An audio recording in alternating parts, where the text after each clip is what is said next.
This week marks the 10-year anniversary of the historic flooding that left several people dead in multiple communities, picking up the pieces. Tonight we continue our series Rising Above the Flood 10 years later with a look at Rushford, Minnesota, a small community that saw nearly the entire downtown ruined as a result of the storms. News 8's Eric Jacobson was back in Rushford today. He now joins us with more. Well, Martha and Mike, the National Weather Service says there were reports of up to 17 inches of rain that fell in Rushford during the storm of 2007.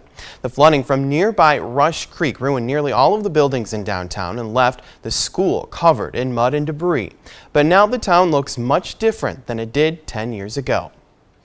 Everything was just a big mess. For Judy Christian, owner of Stumpy's restaurant in Rushford, the events of 10 years ago are not far from her mind. The place was like covered with a light silk mud. It was very emotional. You know, all your hard work you've done over the years is just gone in minutes. Christian wasn't alone. Nearly every downtown business and several homes were destroyed. I just lost a business.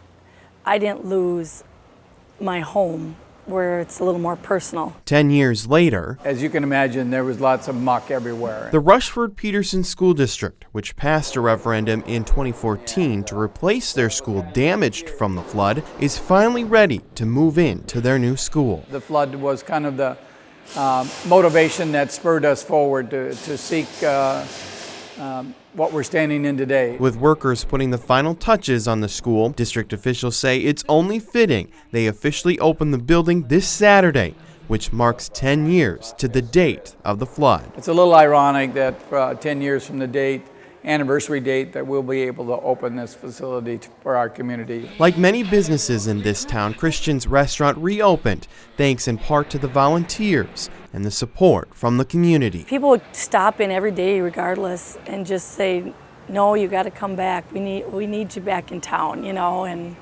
what would this town do without you? You know, it was quite a road. And 10 years later, the town is back on its feet. It's great to see everybody come back, and the town is just as beautiful as it was before the flood.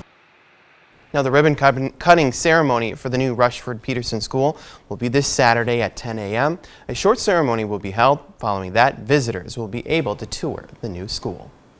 Okay, thanks, Eric. It was estimated that about 200 water rescues were made in Rushford. However, there were no reported deaths.